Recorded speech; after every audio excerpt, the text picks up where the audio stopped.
Abigail, I'm taking a look at your Ancestor project. I would think about changing the title maybe to how they influenced the works of Mary Shelley instead of the life of Mary Shelley, because really what you're looking at is how does it influence Frankenstein. So, okay, this information, so this is sort of like the validating the influence part, which normally I want in between the Ancestor and the identify and analyze the connections. But that's fine if you want to start it here, but at least I know that that's what this piece is. Okay, so what I'm going to tell you is what I've told a lot of other students, which is more information, like more, a lot more. So when you're talking about the Industrial Revolution,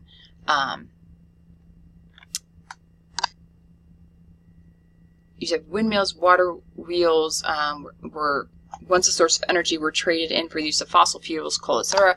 First of all, where are you getting this information from? You need to be citing your sources. But what was the problem with that? What was happening during the Industrial Revolution? What happened because of the Industrial Revolution? And what happened to Mary's society, and etc., etc., etc. So this is just like the tip of what you need to be talking about with the Industrial Revolution. And I think the more you write about it and the more information you give about it, the easier it is when you make these connections at the end. Again, cite your sources. Here you're talking about a division between power and wealth, but I don't see that down here, except, oh, here we go. And there's a divide between the wealthy and the poor. More information about the French Revolution. You give some more here, but this is just the like first estate, second estate, third estate. It's just, you need a lot more information in this describe the ancestor section. The connections. Oh yes, and also please don't use these modern images for your images. Like this is from the film. I would not use that. I definitely would not use this or this because these are not images that were ever associated with those revolutions or with the novel itself when it came out. So Victor's not just trying to advance. I'm not sure if he's trying to advance technology because he's working with medicine and science. I mean, possibly.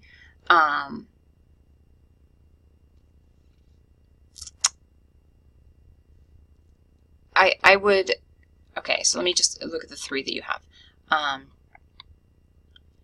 Definitely the Victor versus the creature. That is a French Revolution thing, right? This is the idea of, you know, that they have the, you know, the proletariat and the bourgeoisie and all those things that are happening, right? There's like, you've got the working class people who are uneducated, who are becoming educated and becoming a threat. That's the creature, right? And then you've got the aristocracy, which would be Victor. He grew up with privilege. He, you know, all of these things, and yet he misuses them.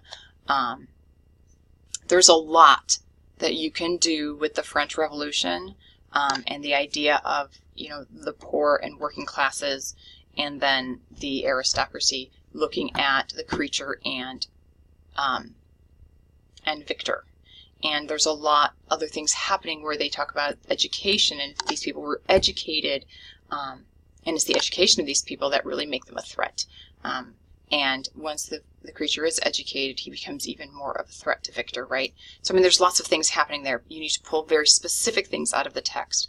And so quote it, get very specific about what the relationship is like, what each of the characters are like. This is, again, just the very, very tip of a beginning of something for this particular project. And this is a conclusion, which is great. I'm glad that you give a concluding slide. A lot of people didn't do that.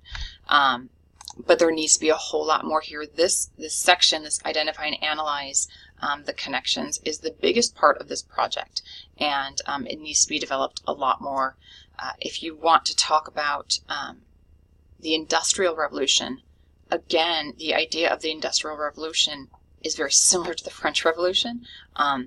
It's that now all of a sudden there are people who were the poor, who are now working in industry and starting to make more money.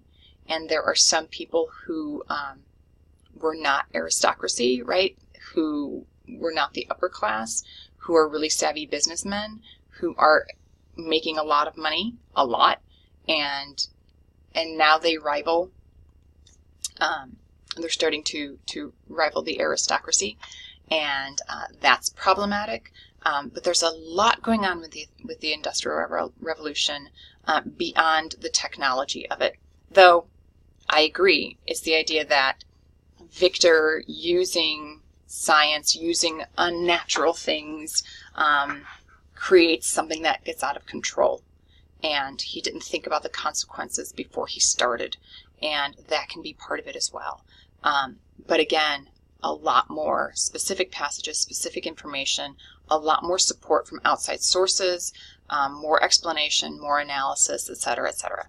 So I also posted a video in the announcements that goes through all these sections and talks about the issues that students are having with their projects. So make sure that you watch that too. If you have questions about this video or if you need any additional assistance, just let me know.